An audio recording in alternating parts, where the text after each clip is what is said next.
Mi hija dijo: acepté que mi suegra se quede. Tú te encargarás de las labores de la casa. Lo dijo como si ya estuviera todo arreglado, como si mi lugar en esta vida ya lo hubieran decidido sin que yo abriera la boca. No respondí. Me quedé ahí parada, con las manos todavía húmedas del fregadero, y en ese silencio breve entendí que algo en mi vida había cambiado para siempre. Unos minutos después, les mandaría algo que no se esperaban, algo que dejaría toda la casa en silencio absoluto. Pero eso vino después. La historia que vas a escuchar es una obra de ficción creada por el equipo de redacción del canal H2 Historias. Está inspirada en situaciones de la vida real para dejar lecciones sobre familia, sentimientos y valores humanos. Todos los personajes y sucesos son ilustrativos. Me llamo Camila Ramírez. Tengo 58 años. Esta casa en Querétaro es lo último que mi esposo me dejó. No dinero, no indicaciones, solo este lugar. Y los años que lo llenamos de días comunes y corrientes. Después de que él se fue, me quedé porque las paredes aún nos recordaban. Creía que un hogar podía mantener unida a una familia, incluso después de la pérdida. Cuando mi hija se casó, me pidió si ella y su esposo podían quedarse aquí un tiempo. Dije que sí sin pensarlo dos veces. Me pareció lo más natural. Una madre no mide el tiempo cuando su hija necesita un lugar donde caer. Pensé que estábamos eligiendo la cercanía, no creando una deuda. Pasaron los años en calma. Yo cocinaba, yo limpiaba, yo cuidaba a mi nieto para que ellos pudieran trabajar, descansar o salir. Cuando a mi hija le faltaba dinero, venía conmigo. Nunca llevé la cuenta. Me repetía que esto era lo que el amor significaba ahora. No me di cuenta cuando la casa dejó de sentirse mía. Las decisiones se tomaban sin consultarme. Mi nombre poco a poco desapareció de las pláticas sobre el hogar. Me decía que no era nada. Las familias se adaptan, las madres se acomodan. Esa era la historia que cargaba conmigo hasta el día en que mi hija decidió quién viviría aquí después y en qué me convertiría yo dentro de mi propia casa. Esa noche, después de que soltaron las palabras, fui a mi cuarto y abrí una carpeta que no había tocado en años. Y por primera vez, desde que mi esposo se fue, dejé de intentar mantener a todos unidos. Me lo pidió la semana después de la boda. Estábamos en la cocina de la casa en Querétaro, con los platos todavía apilados de la fiestecita que hicimos en casa. Ella no se sentó. Se quedó junto a la barra, con los brazos cruzados flojos, como si no quisiera que el momento se sintiera pesado. «Mamá», dijo con cuidado. Pensábamos que tendría sentido quedarnos aquí un rato. Su esposo me miró y luego apartó la vista. Era nuevo en nuestro ritmo, todavía educado, todavía callado. Sonreí antes de que terminara la frase. «Claro que sí», dije. «Esta también es tu casa». Suspiró aliviada. La cara se le iluminó. «Solo hasta que ahorremos más. Las casas están carísimas. Tú lo sabes». «Lo sé», dije. Siempre decía eso. Él asintió. «No estorbaremos», agregó. «Echaremos la mano». Lo dejé pasar. Son familia. Ya lo iremos viendo sobre la marcha. Ese fue el tono que marqué. Sin reglas, sin fecha límite, sin hablar de dinero ni de espacio. No pregunté cuánto duraría un rato, porque no quería sonar como si estuviera contando los días.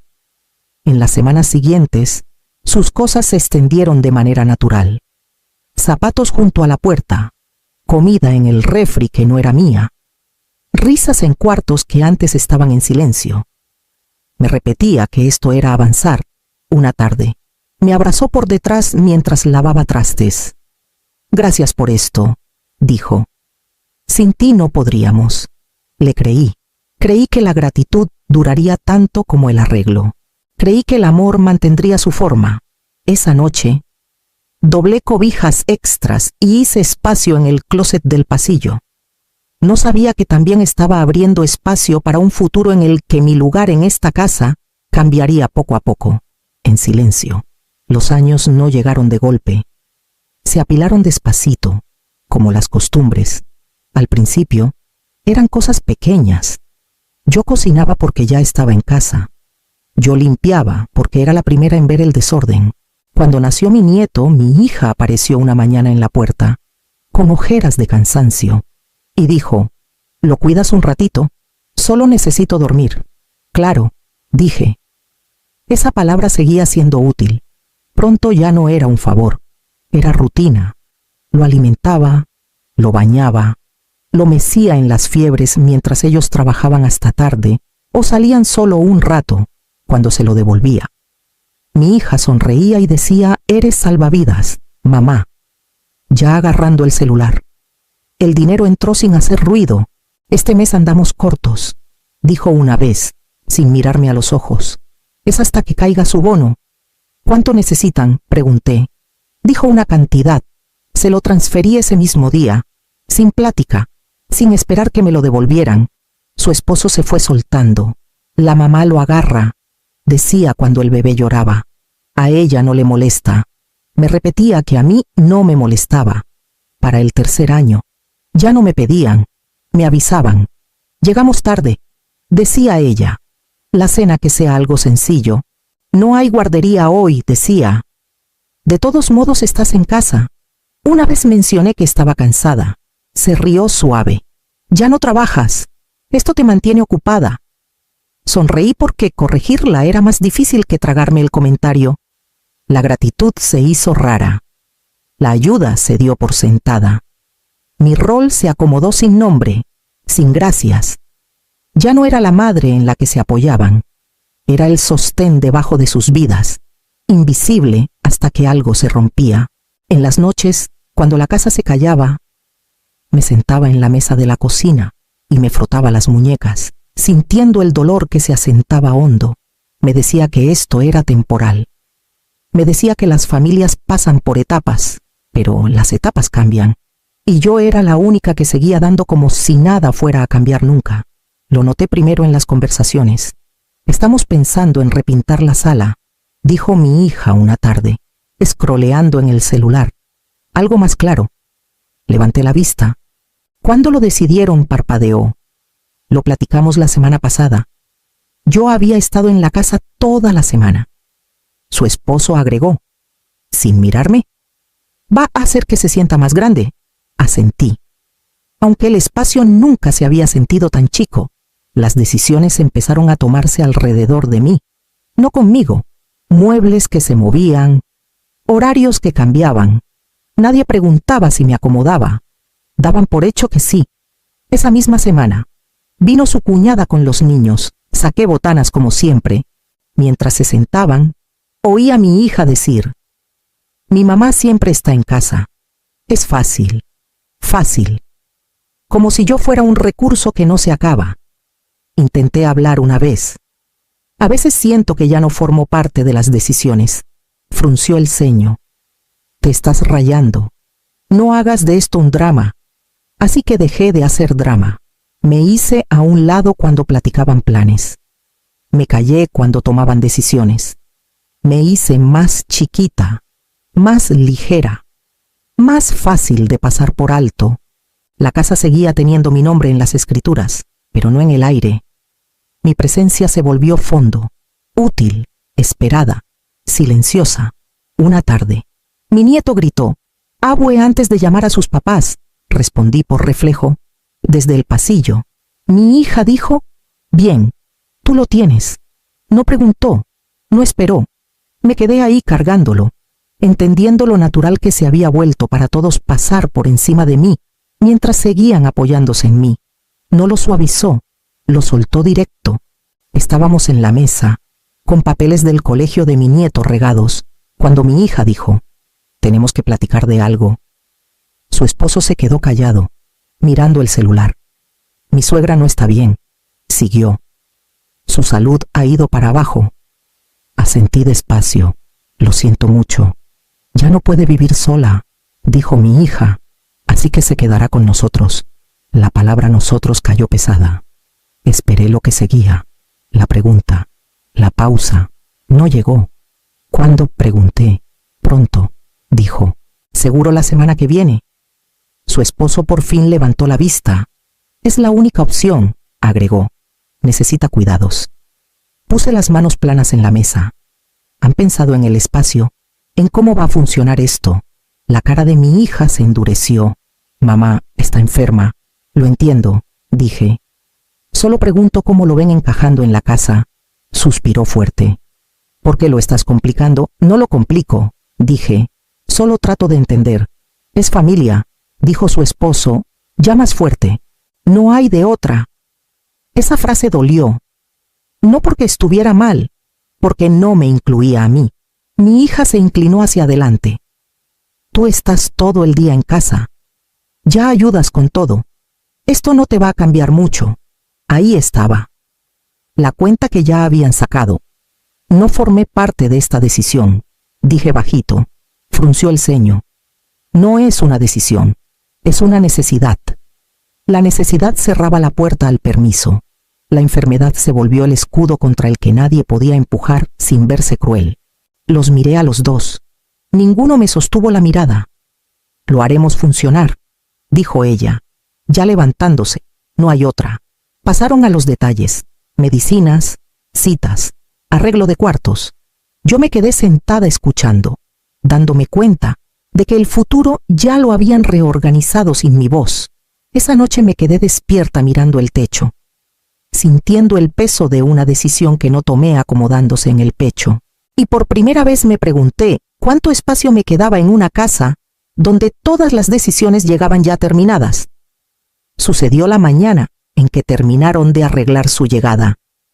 Mi hija estaba junto a la puerta, con el celular en la mano, scrolleando una lista que había hecho. Citas, medicinas, compras. Habló sin mirarme. Así vamos a manejar las cosas, dijo. Ella se queda en el cuarto del fondo. Asentí una vez, todavía esperando. Necesita comidas regulares, siguió. Baja en sal. Nada frito. Puedo ajustar, dije. Reflejo viejo. Su esposo agregó. Es delicada. Trata de mantenerlo constante. Trata, como si esto fuera un trabajo. Entonces mi hija levantó la vista, por fin cruzando mirada conmigo. Su voz no cambió. Eso fue lo que más dolió. Acepté que mi suegra se quede, dijo. Tú te encargarás de las labores de la casa. Las palabras cayeron limpias, sin enojo, sin duda. Solo una frase ya ensayada. No respondí. Ella tomó mi silencio por aceptación. Ya estás acostumbrada a la rutina. Siguió. Cocinar, limpiar, lavar. ¿Tiene sentido? ¿Sentido para quién? Pregunté. Frunció el ceño. Mamá, no lo conviertas en algo que no es. Su esposo se movió incómodo, pero no dijo nada. Llevo años haciendo eso, dije. Eso no significa que acepté hacerlo para alguien más. Está enferma, soltó mi hija. Esto no se trata de ti. Ahí estaba. Mi existencia reducida a una molestia al lado de la necesidad de otra. No me preguntaron. Dije. Mi voz me sorprendió. Estaba firme. No hace falta, respondió. Vives aquí. Nos afecta a todos, menos a la que le asignaban el rol. Su suegra llegó esa tarde. Entró despacio, apoyada en un bastón, recorriendo el cuarto con la mirada como evaluando una compra. Así que tú eres la mamá, me dijo. No grosera, no cálida, solo factual. Asentí. Se volvió hacia mi hija. Necesitaré ayuda por las mañanas. Mi hija respondió sin dudar. Mamá se encargará. Me quedé ahí viendo cómo pasaba el relevo en vivo, sin plática, sin cortesía, mi rol entregado como una llave de repuesto. Más tarde, sola en mi cuarto, cerré la puerta y me senté al borde de la cama. Me temblaban las manos, no de coraje, sino de claridad. Esto no era un malentendido, era una decisión, y por primera vez entendí que callarme no mantendría la paz, solo me borraría más rápido. No los enfrenté de inmediato. Observé. A la mañana siguiente, mi hija me pasó una lista. Aquí están sus medicinas, dijo. Come a las 8. La vi una vez. No me preguntaron si podía hacerlo. No levantó la vista. Ya lo platicamos. No lo platicamos, dije. Me lo dijiste. Suspiró. Mamá, no lo hagas más difícil de lo que ya es. Más difícil, como si mi silencio lo hubiera hecho fácil. Cuando llevé el desayuno a su suegra, ella revisó el plato. Demasiada sal. Esperé que mi hija dijera algo. No dijo. Solo arréglalo. Mamá, dijo. No se siente bien. Ahí se me asentó en el pecho. Todo lo que había dado ahora se esperaba. Ya no había gratitud que perder, porque nunca había sido parte del arreglo. Más tarde, mi hija dijo, ¿puedes encargarte también de la ropa? Es más fácil si lo hace una sola persona. Asentí una vez, no de acuerdo, de entendimiento. Esa tarde abrí el cajón que no había tocado en años, escrituras, seguros, la carpeta que mi esposo había preparado, ordenada y con intención. Pasé los dedos por las páginas y sentí que algo firme regresaba. No coraje, no venganza, claridad. No me estaban cuidando, me estaban usando. Y una vez que lo entendí, el camino adelante dejó de ser emocional. Se volvió práctico. Cerré el cajón, lo aseguré y dormí esa noche sin esperar que me necesitaran por la mañana. No alcé la voz, no los advertí, me preparé. La carpeta estaba donde siempre, escrituras, impuestos, seguros, la letra de mi esposo en las pestañas, firme y deliberada. La casa estaba solo a mi nombre. Siempre lo había estado. Nunca había necesitado decirlo en voz alta. Esa tarde, mi hija estaba en el sofá con la laptop, su esposo junto a la barra. Su mamá dormía en el cuarto del fondo. Puse los papeles en la mesa entre nosotros. ¿Qué es esto?, preguntó mi hija. Ya molesta. Léelo, dije. Pasó la primera página, luego la segunda. Su cara cambió. «¿Esto es en serio?», dijo, por fin mirándome. «Es claro», respondí. «Tienen 24 horas para dejar la casa». Su esposo dio un paso. «No puedes hablar en serio». «Sí hablo en serio», dije. «Esta es mi casa». Mi hija soltó una risa corta, incrédula. «Mamá, ¿estás enojada? Hablamos después». «No has más nada que hablar», dije. «No estoy negociando». Se levantó. «¿Y a dónde se supone que vamos?» «Ese no es mi problema», dije. Las palabras salieron limpias. La voz de su esposo se endureció. «No puedes hacerle esto a la familia». «No lo hice yo», dije. «Lo hicieron cuando decidieron por mí». Su suegra apareció en la puerta, apoyada en el bastón. «¿Qué pasa?», preguntó. Mi hija respondió rápido. «Nos está amenazando con echarnos», la corregí. «Estoy poniendo mi límite». El cuarto se quedó en silencio. «¿Llamarías a la policía a tu propia hija?», preguntó su esposo. «Si siguen aquí después de 24 horas, sí», dije. «No lo voy a discutir otra vez». Los ojos de mi hija se llenaron. «Después de todo lo que hemos hecho aquí». «¿Quieres decir después de todo lo que yo he hecho?», dije. «Eso no les da propiedad». Abrió la boca, luego la cerró. Por primera vez no tenía nada preparado. Deslicé un sobre más por la mesa.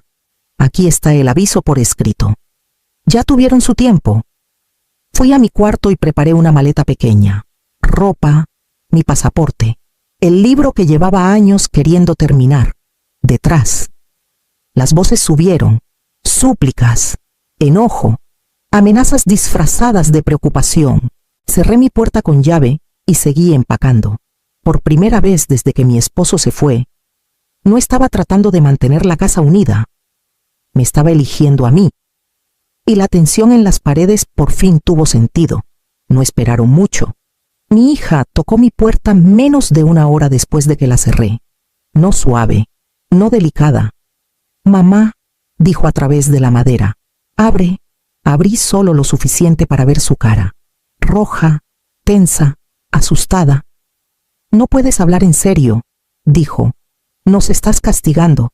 «Estoy defendiendo lo mío», dije. Su esposo se acercó. «Te estás pasando. Podemos arreglarlo», negué con la cabeza. «Yo no arreglo nada». La voz de mi hija se quebró. «¿A dónde vamos a llevarla? Está enferma». «Tú lo decidiste sin mí», dije. «Lo demás también lo decidirán sin mí». Me agarró el brazo. «Después de 6 años harías esto». Suavemente me solté. «Después de 6 años, por fin lo hago». Esa noche discutieron en la sala como si yo no estuviera. «Está fingiendo», dijo mi hija. No va a llamar a nadie. Dormí igual. En la mañana lo intentó de nuevo, más suave. Me llevó café a la puerta. Calmémonos, dijo. Piensa en tu nieto. Lo hice, respondí. Durante 6 años, para la tarde, la seguridad se había ido. Aparecieron cajas, llamadas sin contestar. Mi hija iba y venía, mirando el reloj como si pudiera cambiar de opinión. Al final del día, se paró frente a mí una última vez. ¿Entonces eso es todo?, preguntó. Eliges esto en lugar de nosotros. Tomé mis llaves. Me elijo a mí. Cuando salí, la casa se sintió más ligera, no vacía, honesta. La puerta se cerró detrás sin drama. Las 24 horas terminaron como empezaron, con una decisión que nunca creyeron que cumpliría, volviéndose real al fin. No esperé a ver si cambiaban de idea. Salí temprano la mañana siguiente con una maleta y las llaves en el bolsillo. Mi hija estaba junto a la puerta, brazos cruzados, ojos hinchados de una noche sin dormir. ¿De veras lo estás haciendo?, dijo. Sí, dije. No lo suavicé. Su esposo se apoyó en la pared. Te estás alejando de tu familia. Me estoy acercando a mí, respondí. Se acercó más. Si te vas así, las cosas nunca volverán a ser iguales. Ya no lo son, dije. Tú las cambiaste. Yo solo lo acepto. Nadie me abrazó. Nadie se disculpó. No esperé ninguno. En el aeropuerto, apagué el celular y me senté con el silencio. Por primera vez en años. Nadie me necesitaba para arreglar algo, limpiar algo o dar algo. El silencio no se sintió vacío, se sintió ganado. Unos días después, mi hija dejó un mensaje. Su voz más calmada, cuidadosa. Si estás lista para platicar, podemos intentar seguir adelante. Lo escuché una vez. No respondí. Algunas lecciones llegan tarde, pero llegan claras. El amor no exige borrarte. La familia no asigna roles sin permiso. Y el sacrificio, cuando se vuelve esperado, deja de ser virtud y se convierte en advertencia. Aprendí que los límites no son castigos. Son la última forma de respeto a una misma cuando las palabras ya no funcionan. Irme no fue crueldad. Quedarme lo habría sido.